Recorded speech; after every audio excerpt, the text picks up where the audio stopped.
Почитувани, очигледно дека соочени со намалена поддршка од граѓаните, ВМРО-ДПМН го покажува повторно своето вистинско лице и ја злоупотребува власта и институциите за сопствени партиски цели.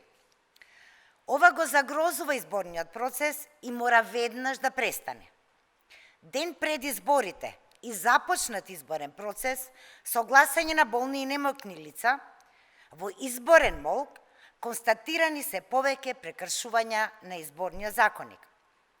На избирачкиот список се наоѓа починато лице уште од 2024 година, а дополнително се нашло и на листа на советници за град Скопје, поднесена од коалиционен партнер на ВМРО-ДПМН. Надлежно за прочистување на списокот е директно Министерството за внатрешни работи и министерот Панче Тошковски. Како се случило ова, мора да одговори Тошковски. Уште колку вакви примери за починати лица кои се нашле на избирачки список има. Понатаму, во општина Градско регистрирани се закани кон членови на избирачки одбори и вработени лично од кандидатот за градоначалник на ВМРО-ДПМН Киро Нацков. Заканите биле директни, на телефон, со порака дека доколку се појават на избирачко место како контролори или овластени наблюдувачи на СДСМ, ќе бидат избркани од работа.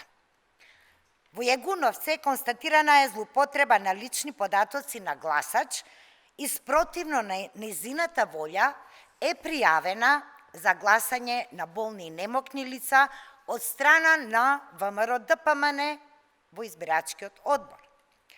По незина лична реакција, ливчото е побарано да биде прогласено за неважечко. Локалните мокници на ВМРО-ДПМН во Демир Хисар и Сопиште го кршат изборниот молк и изборниот законник. Денеска, на 18.10.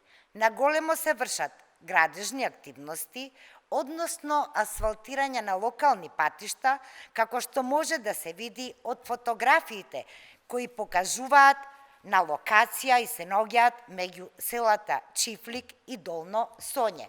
Тоа се овие фотографии кои што јасно укажуваат на вршење на градежни активности денес 18.10. На сите овие злоупотреби се надоврзува и злоупотребите во текот на самата кампања, присуство на полициски началници и командири во партиски простори и штабови на ВМРО-ДПМН, нивно активно агитирање за ВМРО-ДПМН, што е кршење на повеќе закони. Веќе реагиравме и на назначувањето на роднини на кандидатите за градоначалници на ВМРО-ДПМН во општинските изборни комисии Зелениково, Ој Кратово, но и други неправилности. За сите овие констатирани прекршувања, СДСМ ќе поднесе соодветни пријави и поднесоци. Слободната волја на граѓаните е најсвето нешто и бараме ВМРО-ДПМН да престане да го компрометира изборниот процес. Надлежните институции да превземат мерки со кои ќе обезбедат фер и демократска изборна трка. Сите кои што имат намера да го нарушат изборниот процес со изборен подкуп, закани, заплашувања, уцени и грубо кршење на изборниот законник и целиот процес, да го постигне за нив посакуваниот резултат, се познати методи на матрицата на ВМРО-ДПМН, но за тоа има и одговорност. Благодарам.